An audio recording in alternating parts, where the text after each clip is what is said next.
Hi everybody, welcome back to Media Moments. Before I tell you about the books for this week, let me address a few items.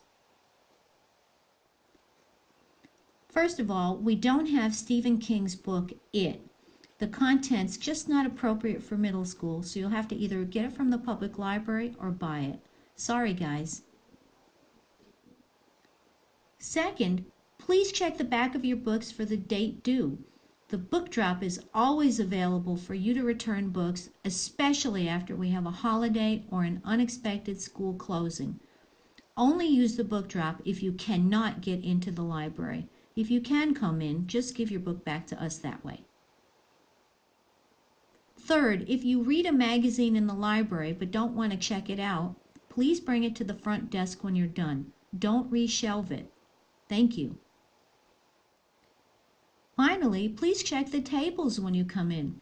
The books on the tables are there for you to check out, and I always like to fill them with excellent choices. I have a lot of great books to tell you about this week. Please take a few seconds to grab a pencil and a piece of paper because you'll probably want to jot down some of the titles.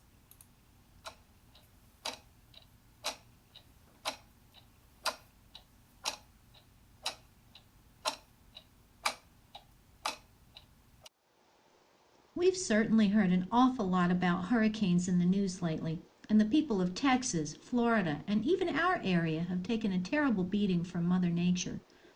One of the most destructive storms in history was Hurricane Katrina, and Ninth Ward is based on that event. This book is a mix of dramatic historical fiction laced with magic and focuses on a 12-year-old girl named Lanisha who lives in New Orleans' Ninth Ward. Her teenage mother died giving birth to her, and because her mother's wealthy family wants nothing to do with Lanisha, she ends up being raised by an elderly woman named Mama Yaya. Lanisha has the ability to see her mother's ghost and other spirits, but the real suspense of the story comes from her struggle to save Mama Yaya and others from the wrath of Hurricane Katrina. All right, fans of animal stories, imagine if you and your two sisters, just pretend you have sisters, okay, were walking home from school and saw a sign that read, "Pony to give away to a good home. Call before 4 p.m." What would you do?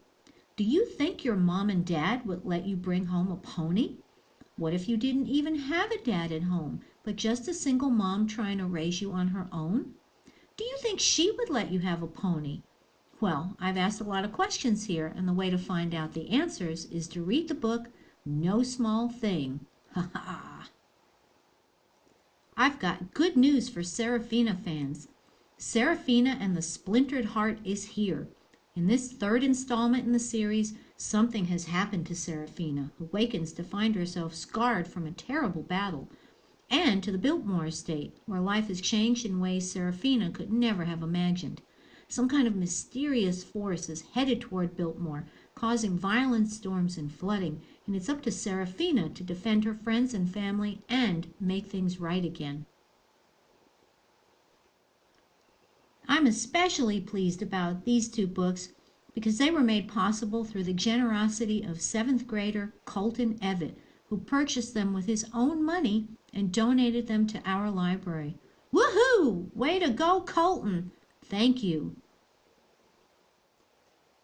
Terror at Bottle Creek, a brand new perfect pick, has been described as hatchet for the post-Katrina generation and a harrowing tale of survival, a page-turner that will have readers watching where they step and looking up into trees long after the slithering and snorting end.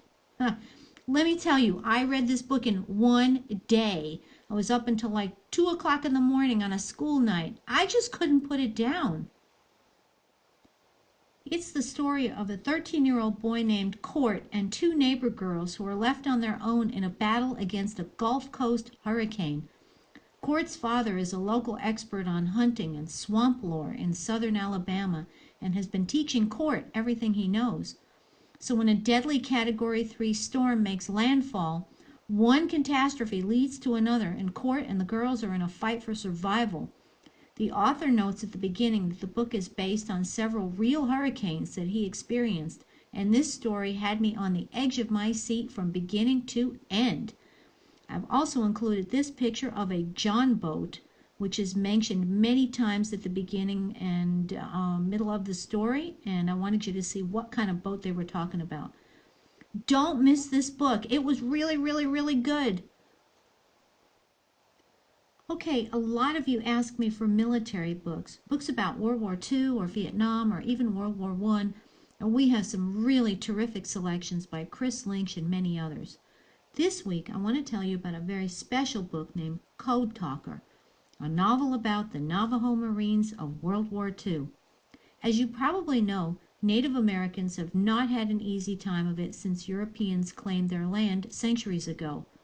Even today, Native Americans still struggle, and as late as the 1940s, their children were sent to mission schools to learn English and often lost touch with their culture.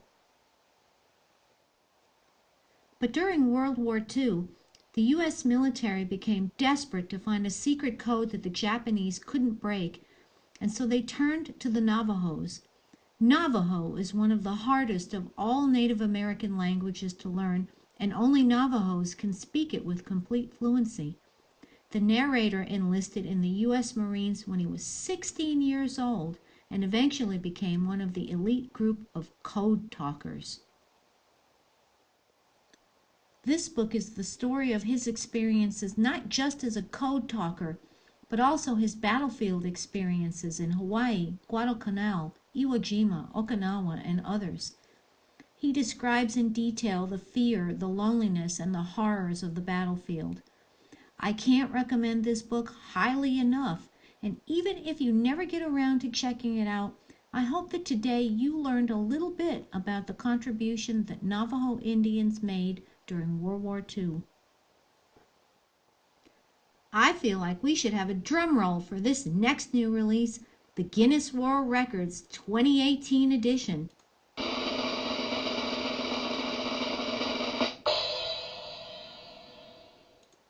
As always, you can find out thousands of cool facts, interesting information, and just plain old weird stuff.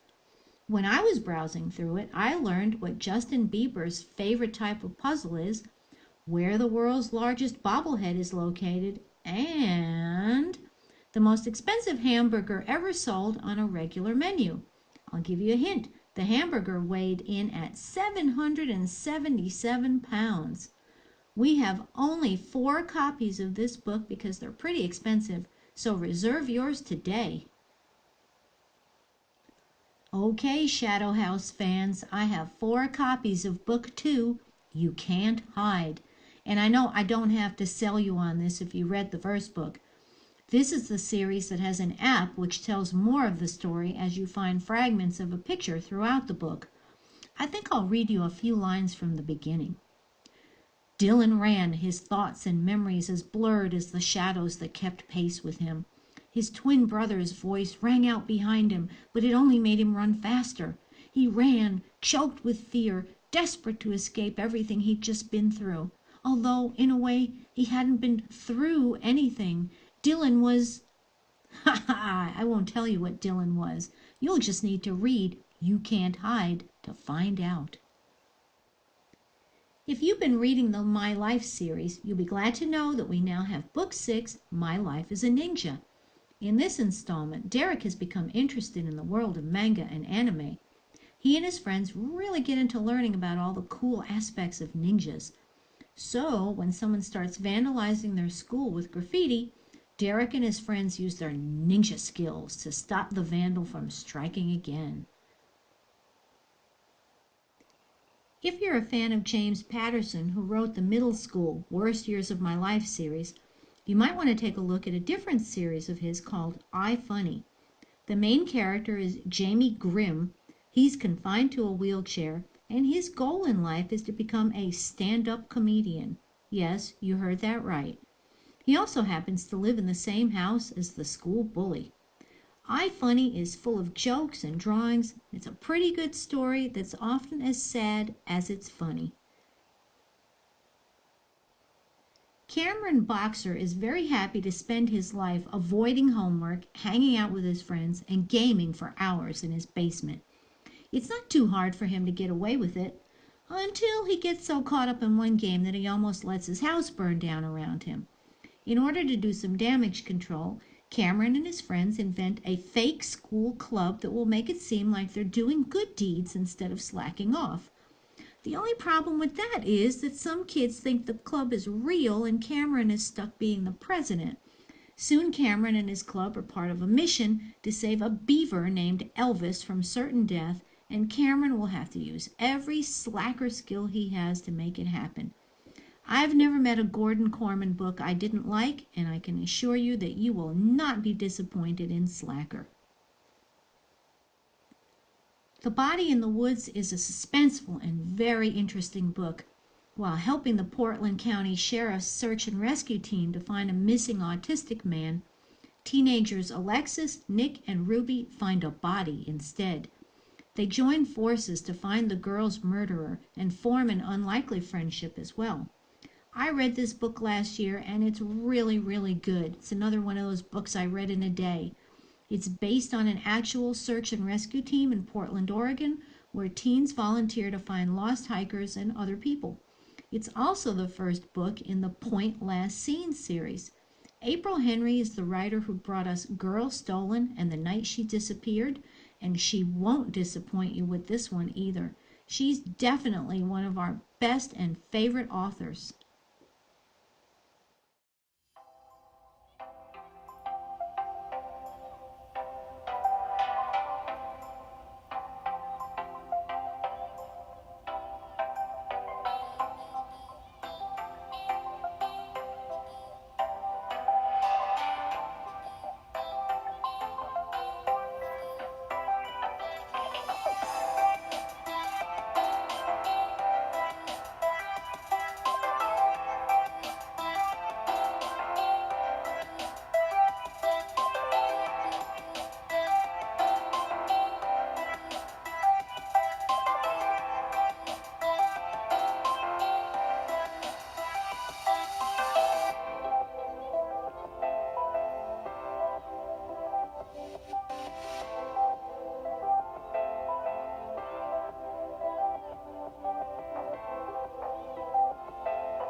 Wow, it was terrific sharing great books with you again. Thanks so much for tuning in. Be sure to thank your teacher for showing the video. Please subscribe to my channel and don't forget to make time for reading. Bye-bye.